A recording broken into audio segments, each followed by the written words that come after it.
millions of Canadians are preparing to watch the U.S. election on Tuesday night when Democrat candidate Kamala Harris and Republican nominee Donald Trump face off at the polls. The race to the White House is in a near-dead heat, with both candidates campaigning this weekend in critical battleground states. Mr. Trump told voters from North Carolina to Virginia to help ensure he wins the presidency, while Ms. Harris painted herself as the best person to run the country. Joining us now to discuss the impact the U.S. election will have on the Canadian economy is Brendan Caldwell, director at Caldwell Securities Ltd. Brendan, thank you for joining us. Thank you. The way you made it sound like millions of Canadians will be watching on Tuesday, like a monster truck rally, and with probably just about as much parts flying all over the place. Well, we have to make it exciting, but it will be exciting. It'll probably be very exciting. It's enough to make you grateful you live in Canada. Now, many Canadians are eagerly watching, as you just said, I really pointed to, as Americans prepare to elect the new president tomorrow. What could a Harris or Trump administration mean for the Canadian economy? It really is hard to say. Of the two, I know, sort of sampling most Canadians, they tend to prefer anybody but Trump. And yet, Mr. Trump's first action, or among his first actions as president, was to approve the Keystone XL pipeline. And the Biden administration, for whom Ms. Harris is the vice president, one of his first actions was to cancel it again. So it's going to be very tricky, because the increasing mood in America generally, whether it's a Republican or a Democrat president, is protectionist, is mercantilist, it's America first.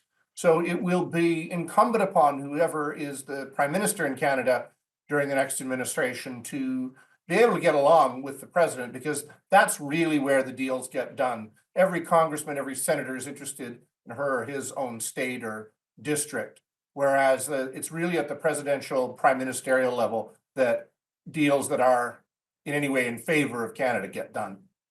And there have been a lot of talks about trade tariffs. How might increased tariffs impact trade with the United States? Well, it's been an issue. Throughout my entire life, the world has become more global, whereas we've been trading and been greater free trade between Canada and the U.S., between Canada, the U.S., and Mexico, the OECD, just trade organizations all over the world. This has gone the other way in the last number of years, where every country, but America in particular, has been more protectionist, wanting to reshore, onshore, bring back manufacturing to America. It would be a nice thing to be able to get America to think about itself more regionally, to not just onshoring to America, but friendshoring to close countries like Canada and Mexico, where there are free trade deals and where the risk of products not getting delivered is much, much smaller than, say, from China. So tariffs, the tax basically that a government puts on imported goods, has been a part of the platform of both parties, and I think could be problematic both globally, but for Canada as well, specifically. And what does the U.S. election mean for the markets? Well, the market's been a little bit down. I think that the market doesn't really want Ms. Harris to win. I think it would probably react negatively, at least initially, to a Harris win.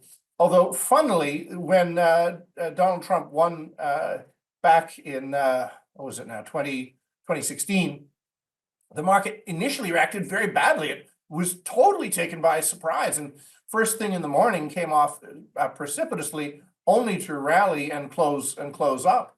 So, in short, political things, any political thing, especially elections, have the most transitory, the most temporary effect on the markets.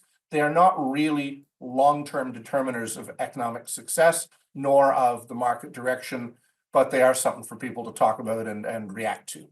Now, we do just have about 30 seconds here, but how do you think the U.S. election results will affect the way Canadians vote in the next federal election? Well, I think it'll be interesting, because if Donald Trump is elected, it will take a leader here in Canada that can get along with him. It's Brendan. quite clear that leader is not Justin Trudeau. Yeah. For better or for worse, they don't get on. So I think it would be helpful if as I said earlier, the Prime Minister and the President are able to communicate. Now, Ms. Harris wins, maybe that's a different scenario.